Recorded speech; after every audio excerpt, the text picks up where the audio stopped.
Ndugu wanahabari, uwepo wa amani ni muhimu sana kwa sababu zifuatazo.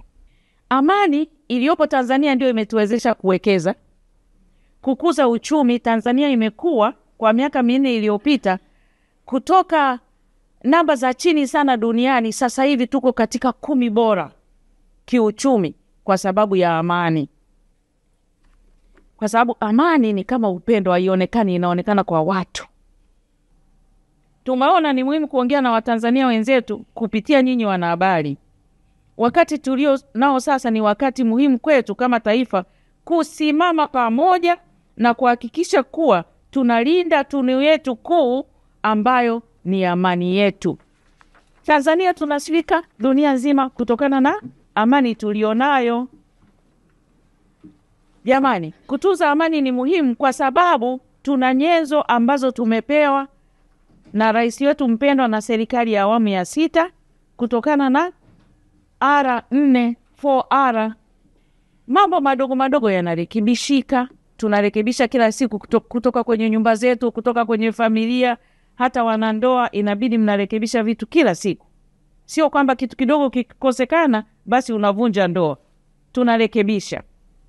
Nitoe wito kwa viongozi wa dini, vijana, wanawake, wafanyabiashara wa aina mbalimbali na vyombo vya habari kuwa sauti ya amani, ukweli na umoja wa kitaifa. Tukumbuke hakuna maendeleo bila amani, hakuna raha bila amani, hakuna uchaguzi huru bila utulivu, na hakuna taifa imara bila mshikamano. Mimi na ahidi amani. Wewe je?